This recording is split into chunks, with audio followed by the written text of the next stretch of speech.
the London Book Fair. Posh hotels, free lunches, and books galore. But it wasn't all bad.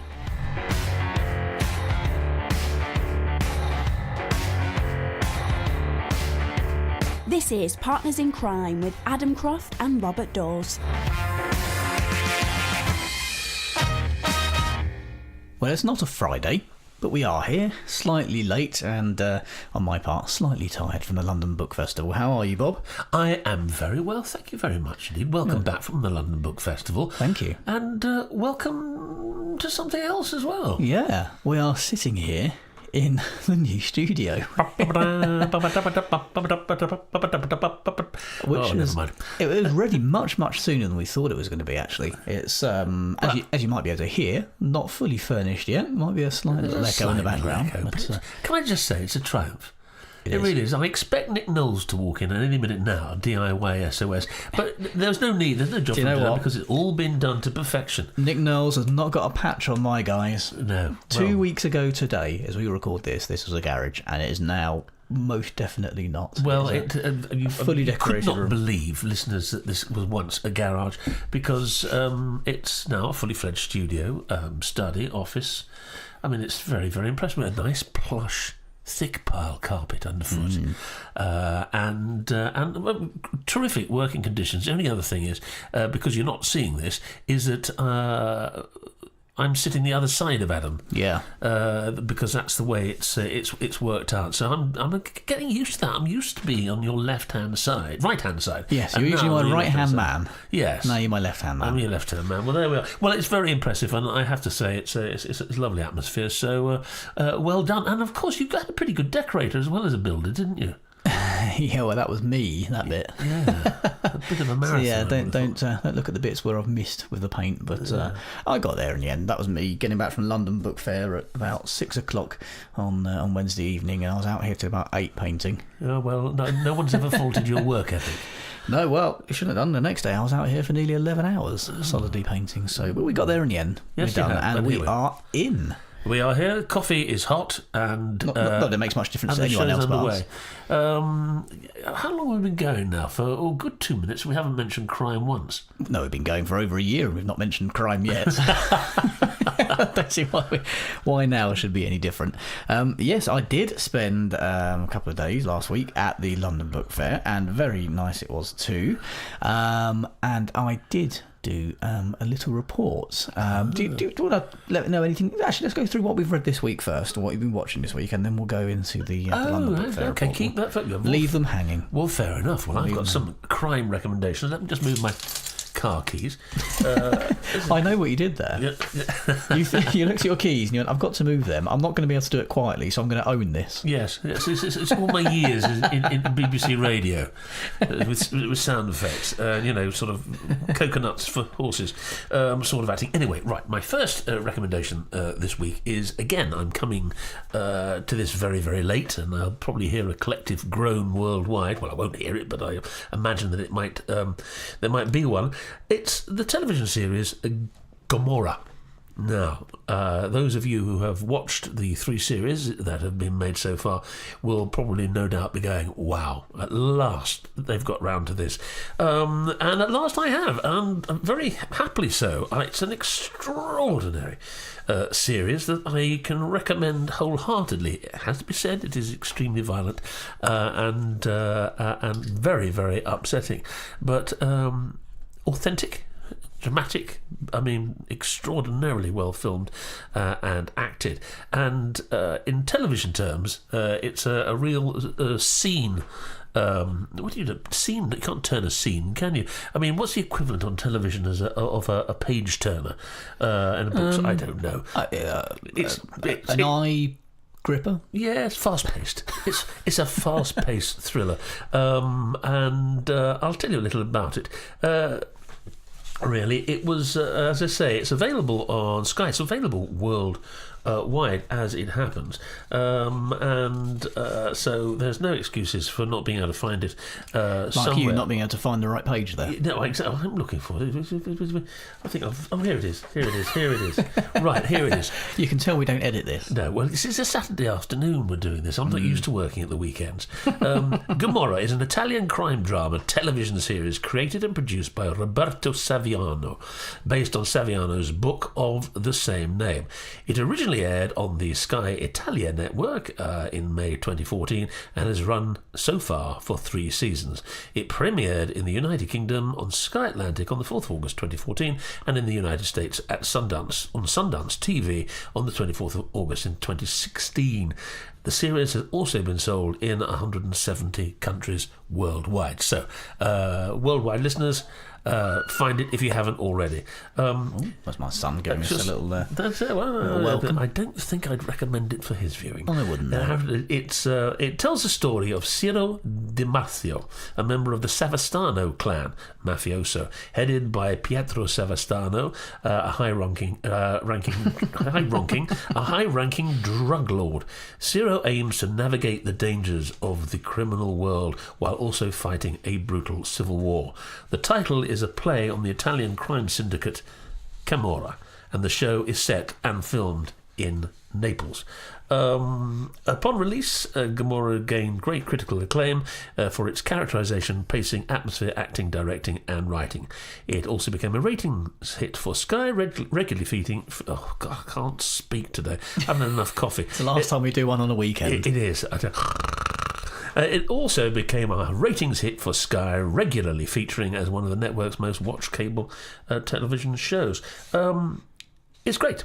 A little bit about it. In Naples, the Savastano clan is commanded by the dreaded and respected Pietro Savastano. Looking to make his mark, Ciro Di Marzio is tasked to burn the house of the mother of Salvatore Conte, a rival drug lord. After completing What the was task, his name again? his name was Salvatore Conte. Okay. Yes. Careful. Conte, a rival drug lord. After completing the task without hesitation and slowly gaining the trust of Pietro, he later entrusts Ciro to ready his son Gennaro to become the future head of the clan. And that's where it begins. And I have to say, I was totally glued. I'm halfway through the second series now, and So this is kind of Italian mafia stuff. yeah. Oh, it absolutely is. And it comes from a book, Roberto Salvatore. Well, no, I'm getting the Saviano, name. isn't it? It's Saviano. Saviano. That's it. Sounds like a sort of Italian meat, doesn't it? Or anything else. It comes from a book by Roberto Saviano, and it's brilliantly adapted by him for the screen. As I say, watch it if you like thrills. Don't watch it if you've got a faint heart, because the violence is very upsetting. But for those who've enjoyed series like Narcos and what have you, it'll be right up your street. A thrilling ride through the streets of Naples and subsequently over several series across Europe too. So Excellent. That's it. That's my TV crime recommendation of the weekend. Well, I'm going to give that a go, actually, probably tonight or tomorrow, because I've got 2 episodes of Cheat to finish. Now, a lot of people listening to this, especially in the UK, will probably have already seen it. I watched the first episode last night because I've been a bit busy, and I just managed to catch up. Have you heard it? Cheat, yes, that's Catherine Kelly. It is, yes. I think I like it. For me, there's some bits missing. Largely kind of, I guess, character motivation. I'm not entirely sold on the fact that somebody failing somebody in their exams is entirely full motivation for what the student ends up doing. But the pressures students are in under, maybe you just don't know. Well, especially as she claims to have not been cheating, so I'd have thought that maybe, taking that to some kind of tribunal might have been more apt than kind of ruining the woman's life. But Well, I want to see where it goes. I've only seen one episode so far, so Right. I may well be a little bit behind the curve here. You might be thinking, well, actually, this is all sorted out in episodes 2 and 3. I'm going to find out tonight, and after that, I'm on to Gomorrah. So I'll probably talk a little bit more about cheating next week. No, that's when I know a ITV bit at more. 9 o'clock in the UK, isn't it? On Monday. I believe so. I just Yeah. literally grabbed it off my Skybox because Oh. I've set it to record, and I've not been around. I'm such an old-fashioned boy, I still actually say it's on at 9 o'clock on a Monday. But, of course, most people these days seem to actually watch on catch-up anyway. Yeah. So it's not tied to any time. That's the wonders of this modern age. And hopefully available in the States and elsewhere as well. It will be. Yep, ITV... We need to find these things out. We have a growing listenership in the States, a massively growing listership in the States. Well, I think they'll be able to find ITV shows like they can find BBC shows. I think they have they're represented on platforms in the States. Not they. In fact, I know they are. So you should be able to find that fairly easily. If you like your British crime drama, psychological thriller, sounds like Cheat might be the one for you. Yes, have a look on their internets if you're not in the UK.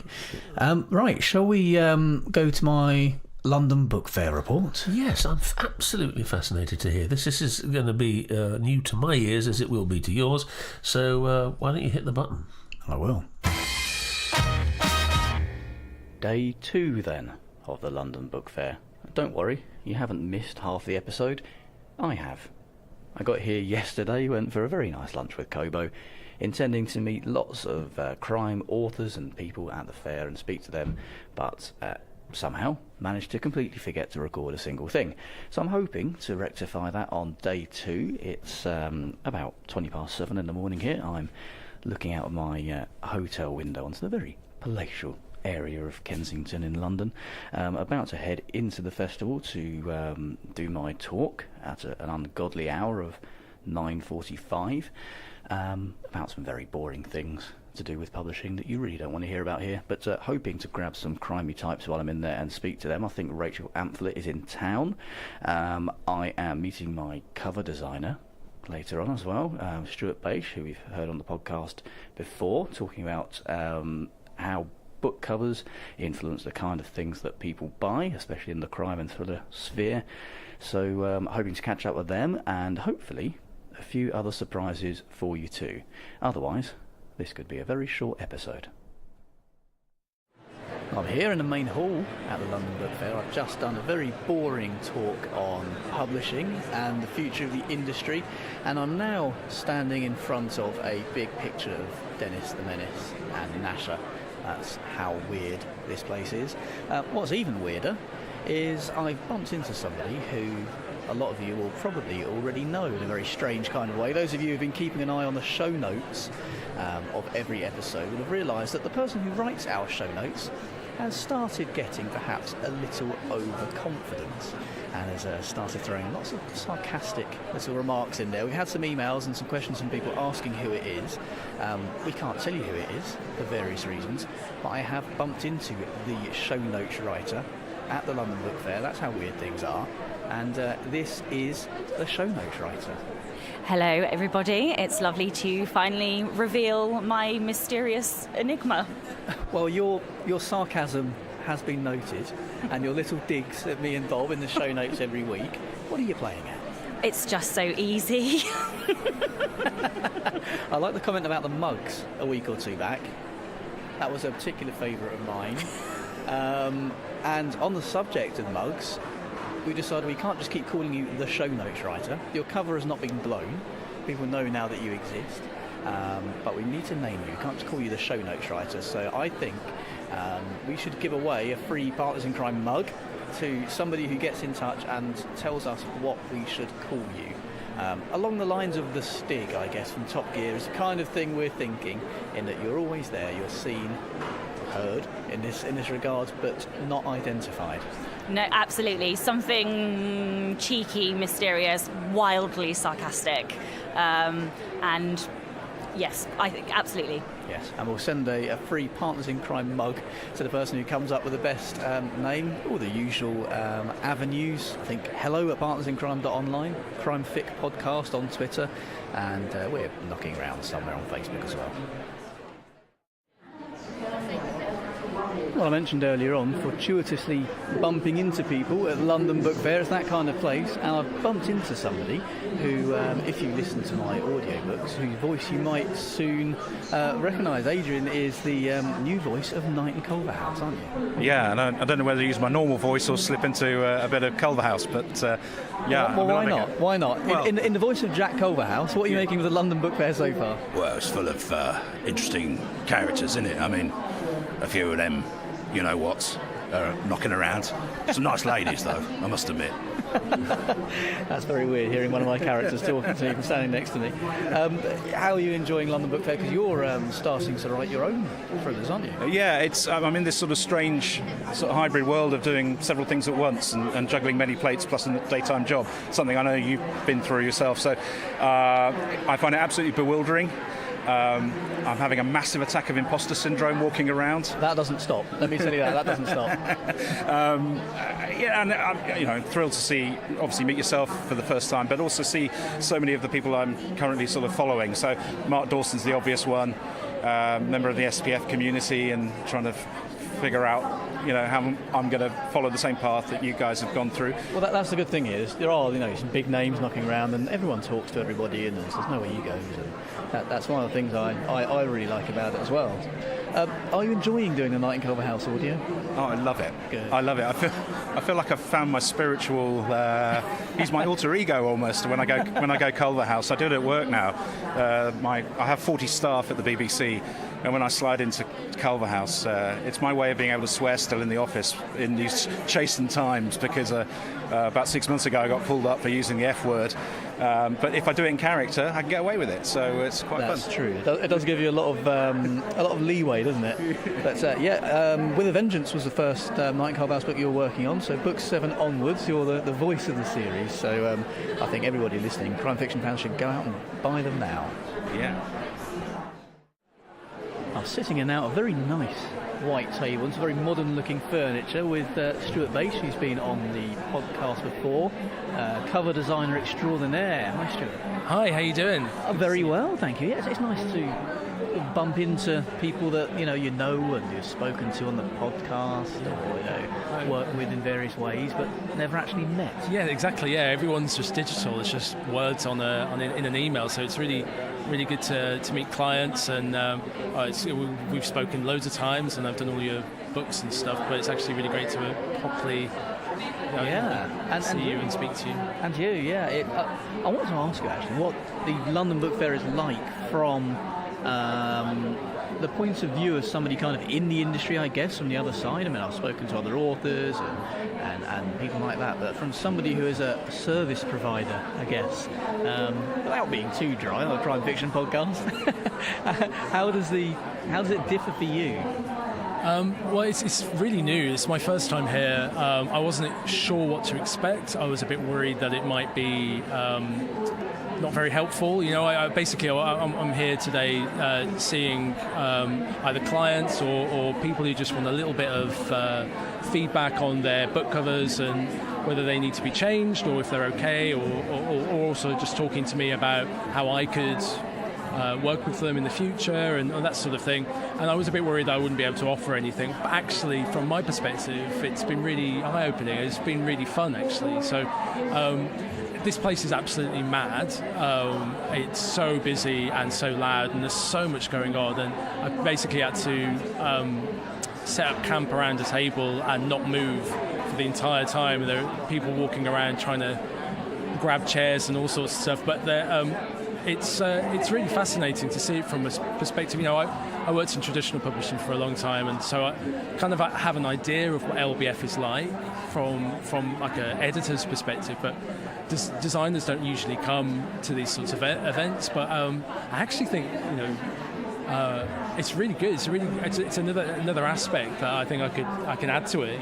So it is insane, as you say. For anyone who's not been here, you cannot describe it. It's literally the whole of Olympia on different levels, and there must be thousands of people here. It's everyone in the book world. It is absolutely incredible. You can't get your head around it. You can't see everything you want to see. You can't meet everyone you want to meet. You can't even find your way out most of the time. It's just baffling. It's such a a difference from sitting at home in the spare bedroom, writing away.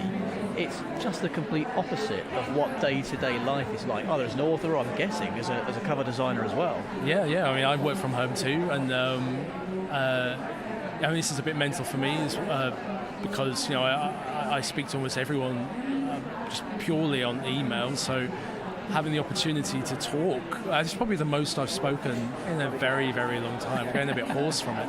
I'm starting to sound a bit like Theresa May did yesterday. I'm just getting a little bit hoarse and it's just far too much chatting. And although you'll probably still have a job by the end of the week. Well, hopefully. So. I'm hoping I might last a bit longer. I don't think she'll. Yeah. Anyway. No, it's really interesting because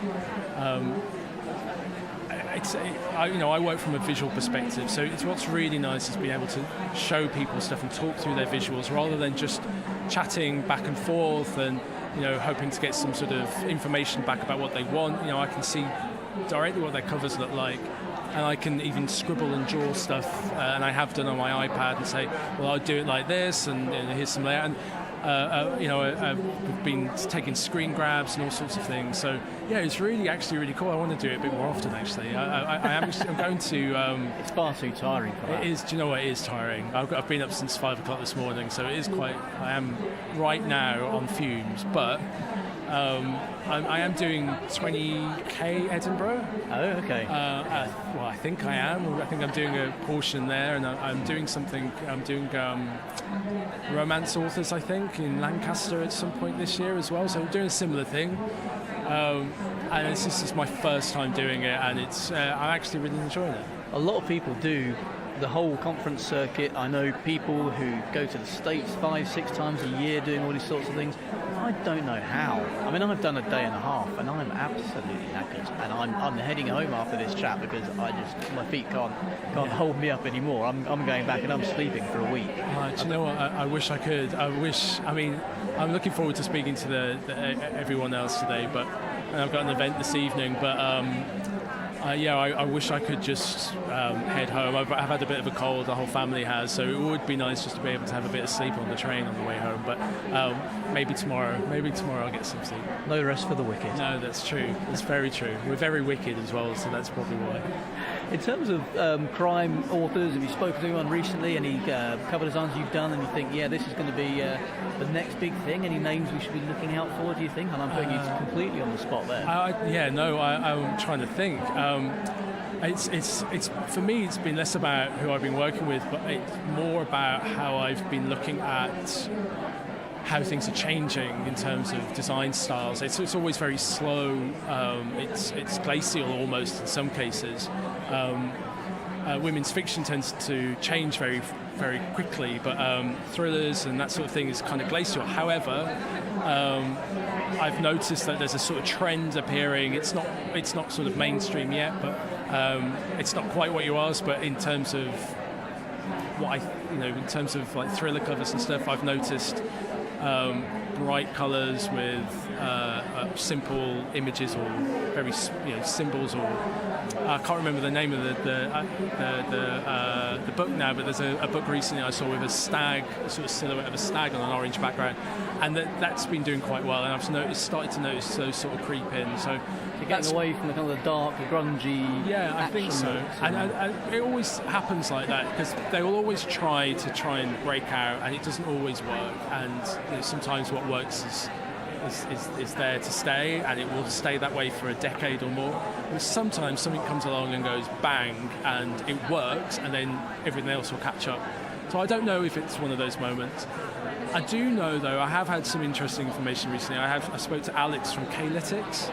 I had a chat with them recently because from a book cover point of view, I do a lot of research, obviously, but I don't always have the time to do intense research. And I know that they have that information and that data. And something I've always said is, working with what's familiar and what is the best way to go. And what was really good was that when we went through their data and I spoke to them, it was exactly right. So something I've been chatting on about for probably 6 years now, it actually turns out to be true. And tropes are successful. The fact that people keep saying the same kind of style cover designs keep coming up. In fact, you can spot a crime or a thriller cover or a romance cover just by looking at it, and the data backs up that they are the most successful covers. And that's really, well, it's refreshing to hear, but it's also something I've been banging on about for so long, and not everyone, I think, believes me, because obviously it makes more sense to want to stand out than to fit in, but it works. That's the whole point. It's about trying to give as much information away as quickly as possible, and tropes are the way to go. You know, it doesn't have to be exactly the same as another cover in the genre, but it does have to have some similarities, whether it's typeface or type of image or the way it's coloured or put together composition-wise. Never judge a book by its cover unless it's a book. Yes. Well, there we have it. Yes, a very nice taste of the London Book Fair. What an extraordinary thing. Obviously, you had a great time, albeit an exhausting one. You didn't come home and rest. You came home and spent a day and a half decorating the studio. Yeah. So, congratulations on that. I'm resting after this, though. So, very interesting. So, we got our Stig. We've got our Stig character, which is fine. Yes. So that's going to be interesting to see what names come up. And maybe we should, following the old Top Gear thing, we should probably invite people, sort of crime authors, on to actually to read a chapter from a reasonably priced Reasonably priced book, paperback or download. Yeah. We should do it. Get celebrities on the star with a reasonably priced book. Yeah, how fast can you actually read a chapter and make sense of it? Wow. That's good. So here's a question. And lovely here from Stuart as well. Here's a question. How much, obviously the London Book Fair covers all genres of literature and all types of books. How much of that would be crime? It's difficult to say because it's not really kind of genre categorised. So you don't go to the crime part of it. Each publisher has their sort of area of I mean the reason it's quite tricky to find crimey type people there, and I did see some people at a distance and wave to them and then wasn't able to find them again. Sorry, Mel Sharat, if you're listening, I did try and catch up with you. But it's very much a kind of an industry fair. It's not the kind of place readers would go to. You're probably not like a literary festival. No. It's the business side completely. It is a business side, yeah. It's you've got publishers there, you've got agents, you've got publicists, you've got translation companies, distributors. Literally, it's the business side of things that's done there. It's not. I doubt there would have been any readers there, and if there was, they would have been thoroughly disappointed, probably. So it's the kind of thing that you and I find interesting, or that I find very interesting. I find it fascinating. But yeah, probably not so much for readers. And Kobo's represented there, as you say. Had a very nice lunch with Camille from Kobo, our very proud sponsors, who we probably should mention at this point, actually, shouldn't we? Well, I thought I'd bring it up. Yes, very well done, because I'd almost forgotten. But God, we're good. We haven't recommended any books today, but if you'd like to go and buy some, maybe buy some of ours, that would be lovely. Well, you gave yourself a lovely plug in the middle of that, I have to say, and why not? Always a salesman. Always, yeah. What was the name of the chap who we Adrian. Adrian. Yes, Adrian. Yeah, he's a wonderful narration. I can't wait for those audiobooks to go live. Yes, he's got a great voice. Yes, he's absolutely brilliant. If you want to get some books, go to kobo.com. If you are a new listener to Partners in Crime, or if you haven't yet claimed your offer, then enter the promo code CRIME at the checkout. They'll give you 90% off of that order.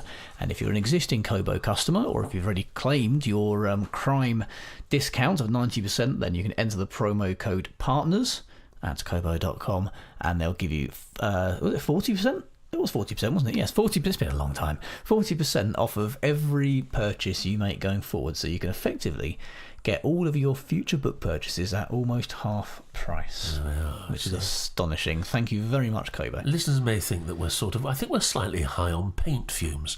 That's my excuse anyway. But we haven't. I'm going to actually do a book recommendation very quickly. Oh, go on. So, if you want to make use of your 40% from Kobo, maybe you'd want to get Stone Mothers by Erin Kelly.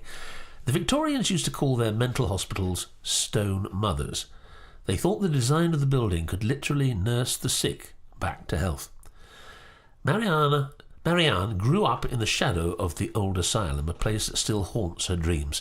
She was 17 when she fled the town, her family, her boyfriend Jess, and the body they buried. Now, forced to return, she can feel the past closing around her, and Jess, who never forgave her for leaving, is finally threatening to expose the truth. Marianne will do anything to protect the life she's built, the husband and daughter who must never know, even if it means turning to her worst enemy. But Marianne must not know the whole story. And she isn't the only one with secrets they'd kill to keep. I've just finished reading this. It's a terrific read. Nikki French says it's poignant and tragic, full of unexpected shifts and twists, addictively scary and thrillingly audacious, and I'd certainly go along with that. The plot is so clever, says Marianne Keyes, and the writing is perfection. And Paula Hawkins says the incomparable Erin Kelly has written another captivating, cleverly constructed contemporary novel. That's Paula Hawkins' recommendation, and I have to say I agree. It's Stone Mothers by Erin Kelly, a terrific read, so that's one book recommendation this week at least. Well, that'll do, won't it?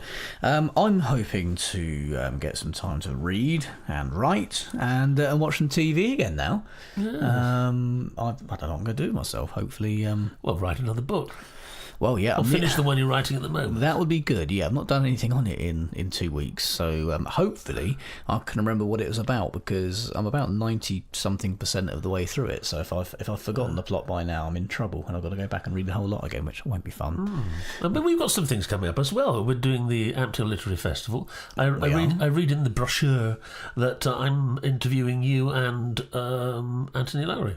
Oh, yeah. Yes. I didn't realise that. I just thought I was one of the three amigos. But So did I. Well, we can just do a general chit-chat, can't we, between the three of us? A general Take some pressure off of you. Yeah, well, I don't feel any pressure. It'll just be like another day at the office. Yes. Another day in the new office. Yeah, but that's the Ampthill Festival that's coming up at the end of April. Yeah. And we'll talk a bit more about that. We're also going up to Morecambe and Vice this year. We're looking forward to that. So yes. More on that soon. Spreading our wings in the literary festival area, as well as the commercial side of publishing. I think you've had you won't be going to Frankfurt or Hamburg or wherever that is. I'm going to Crime Fest in Bristol in May. I'm speaking down there on the Sunday morning, I believe. I have to double check that. But so yeah, if you're in the southwest of England, or if you're just mad and want to come over to the southwest of England, then Crime Fest in May. I can check the dates of that if you want to do a little bit of filling in here, Bob. Yes, I will do. We didn't do that much actually. No, it's the 12th of May. Sorry, that came up quicker than I thought it was going to. No, it certainly did. I'm impressed. I'm always happy not to have to fill in. For the 9th to the 12th of May, which is 2 weeks after Ampthill Literary Festival. And what day is the Sunday? For the those 12th. People who might want to make sure that they've avoided your talk. The 12th of May. Head home on the night of the 11th, and you'll be safe. Oh, fine. Well, good. I might pop down as well. See my son, who's studying film degree in Bristol. A little bit of useless information there. But, well, we're full of it. It's a great city. I love it. I've worked down there lots and lots and lots and lots and lots, and I always love returning to Bristol. I thought you were say I always enjoy returning home.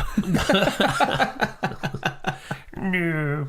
So, well, here we are. The slight echo, which I'm sure I quite like, actually. But hopefully I'll nail some pillows to the wall next week. We'll be all right. Yeah, well, that'll be interesting. So here we are in our squeaky clean studio, saying thanks very much for listening, listeners, and we look forward to talking to you again very shortly. And our show notes, well, I'll be looking at those a little more closely. I didn't realise that she was... no, I think maybe we need to vet them. No, do you know what? I think it's great. It's exactly what we need. You know, putting in our places, knocking down a peg or two. Yeah. Partners in Crime was presented by Adam Croft and Robert Dawes and produced by Adam Croft. The theme tune was by the Caesareans. The Partners in Crime logo and imagery were designed by Stuart Beisch. Partners in Crime is sponsored by Kobo, your favourite local bookshop, perfected.